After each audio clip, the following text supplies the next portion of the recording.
Europe 1, la France bouge. La pépite. Une solution grâce à vous, François Billoux. Vous avez 36 ans, vous avez cofondé Cantou, C-A-N-T-2-O. Cantou a 5 ans, c'est ça ? Exactement. Elle est née à Lille, votre entreprise. C'est un projet de fin d'études, vous venez de Centrale Lille. Oui, tout à fait. C'est une longue histoire. Comment ça s'est passé ? De nombreux rebondissements. Mais... Avec des rencontres, notamment un prof de maths, je crois.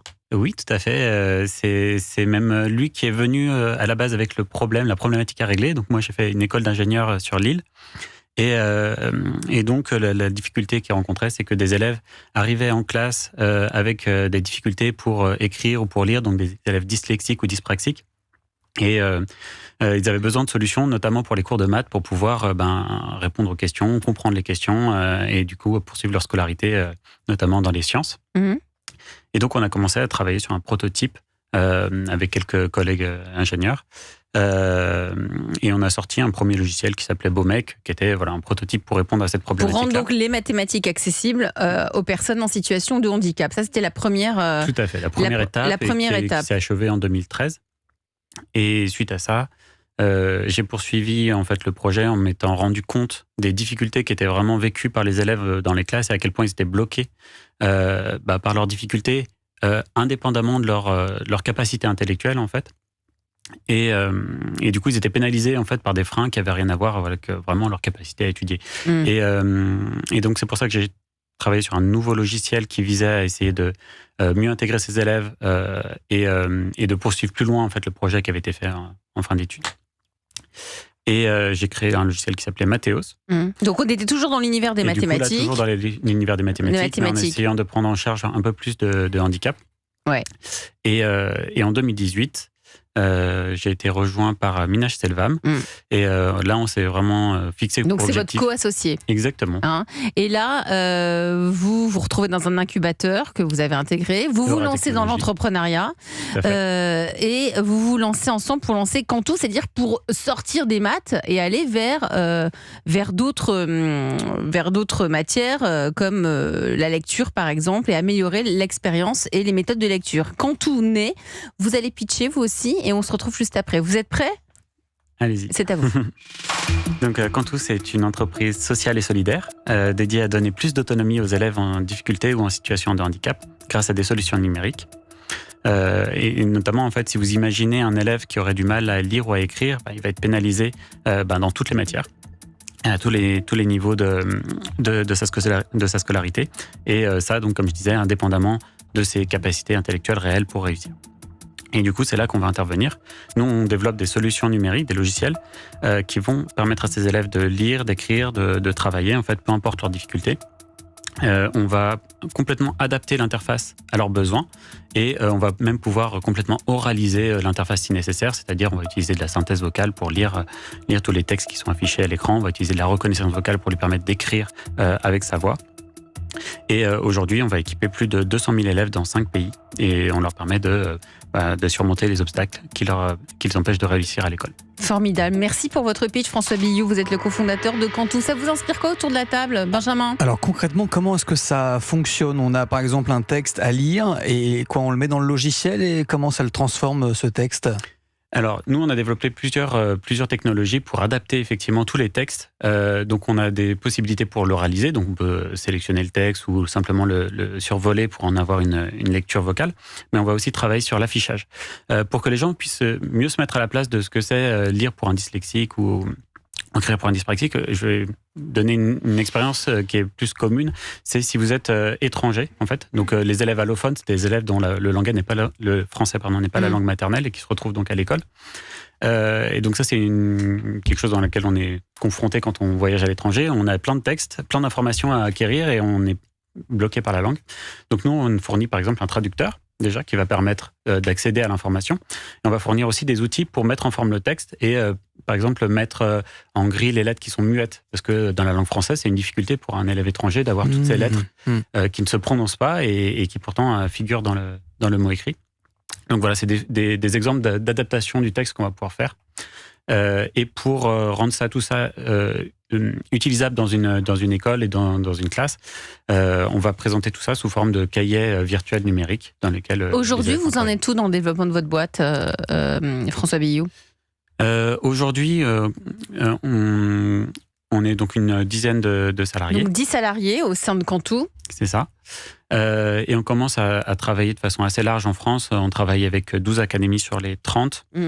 Et donc avec un nombre d'élèves accompagnés qui est en croissance. Je disais, il y a 200 000 élèves qui sont accompagnés. En France, il y a 12 millions d'élèves au total et 1 million qui ont des besoins éducatifs particuliers, donc, a priori. Et tout ça, si ça aboutit, moi je pense à notre objectif, c'est que tout ça va pouvoir redonner confiance et pourquoi pas accéder à avoir ce goût pour la lecture, pouvoir s'ouvrir à tout cet univers. Et oui, en particulier d'ailleurs grâce à un partenariat avec une association, l'association Bookin, on permet à tous les élèves en situation de handicap de bénéficier gratuitement d'un accès à des livres adaptés numériquement. Donc notamment tous les livres publiés par les éditeurs, notamment lors de cette rentrée littéraire. Pierre Fourniau, vous êtes notre invité ce soir sur Europe 1, vous êtes le fondateur de la manufacture de livres, on parle littérature et tout ce qui va avec ce soir.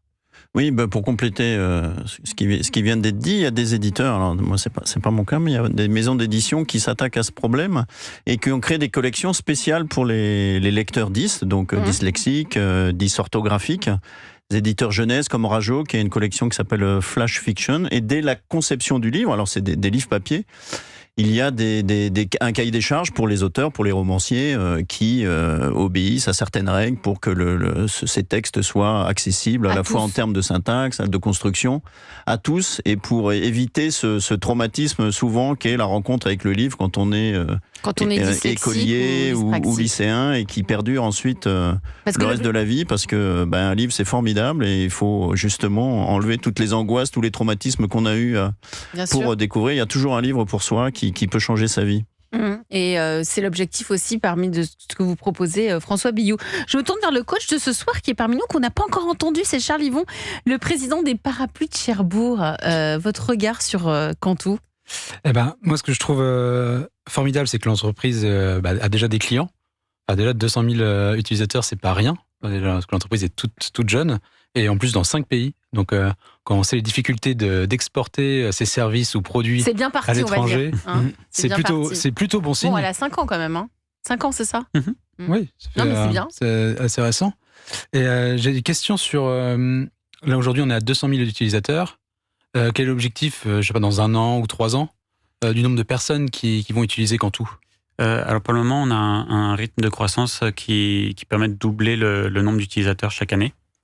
Donc voilà, pour le moment, on vise de poursuivre sur cette lignée. Vos clients, c'est qui ? Alors là, on est dans quelque chose de complexe parce que on est à la frontière entre le handicap et l'éducation nationale. C'est ça, on est et ça pourrait être aussi des maisons d'édition quand on y pense. Alors effectivement, aujourd'hui, on travaille à élargir un petit peu aussi ce qu'on propose, c'est-à-dire qu'on a extrait tous les outils d'adaptation qu'on avait développés pour leur permettre d'être appliqués dans d'autres domaines que l'éducation. Voilà, sûr. Exactement. Donc on équipe des sites web, par exemple, pour les rendre accessibles, et effectivement, on peut tout à fait envisager de rendre accessibles des bibliothèques numériques. Le modèle, je trouve compliqué, parce que justement, si vous ne pouvez pas me répondre tout de suite sur les clients, puisque vous me dites que c'est complexe, aujourd'hui, c'est l'éducation nationale qui est majoritaire ? Oui, sachant qu'il y a différentes subdivisions dans l'éducation nationale, et puis aussi, il faut savoir que les collectivités sont responsables, par exemple, des budgets. Voilà, pour les établissements. Donc, Charles, comment on fait pour ça, pour que ce soit plus clair, pour que la cible soit plus identifiée ? C'est déjà bien d'avoir des clients. C'est la première chose. Après, c'est identifier vraiment les secteurs où on veut aller. Moi, j'ai ramené un peu au sujet de l'entreprise. Je me dis, pourquoi j'ai peut-être des personnes dans mon entreprise qui ont cet handicap et qui pourraient les aider. Est-ce que vous avez pensé à amener cette solution dans les entreprises ? C'est une bonne idée. Parce et c'est souvent un handicap invisible en entreprise, en plus, c'est dyslexie. Tout à fait. En tout cas, justement, comme je disais, l'extraction des outils pour les appliquer ailleurs, ça peut permettre de répondre à cette problématique-là. Simplement, c'est un marché qu'on connaît moins et qu'on sait moins aborder aujourd'hui, c'est-à-dire qu'on ne sait pas forcément comment approcher les interlocuteurs. Donc, il faut lui ouvrir votre carnet d'adresses, Charles. Oui, c'est ça l'histoire. J'ai quelques idées qui me viennent en tête là. Ah, très bien, allez-y, lesquelles ? Il y a des salons qui se passent à Paris. Il y a le Big qui est organisé par Business France, par exemple, qui est sur l'innovation. Et on rencontre beaucoup d'entrepreneurs. Et ça, c'est un événement qui a lieu dans dans un mois environ. C'est au mois d'octobre big. Oui. Donc ça, ça peut être une première étape pour approcher ce milieu professionnel si ça rentre dans votre cible, si ça colle pour vous. Il y a le Top AFEP également, où on rencontre des dirigeants du CAC 40. Ça, c'est possible de le faire. Ça se passe aussi à Paris. Et je sais que c'est des événements où on peut élargir son carnet d'adresses très rapidement et on se bloque qu'une seule journée. Et avoir plus de clients. Merci François Billiot, cofondateur de Quantou. Vous restez autour de la table de La France Bouge. On va faire une petite pause. On parle toujours rentrée littéraire avec d'autres thématiques. Là, c'est vrai, prendre en considération les personnes qui souffrent de dyslexie pour pouvoir acquérir cet automatisme d'aller dans une librairie et de pouvoir s'offrir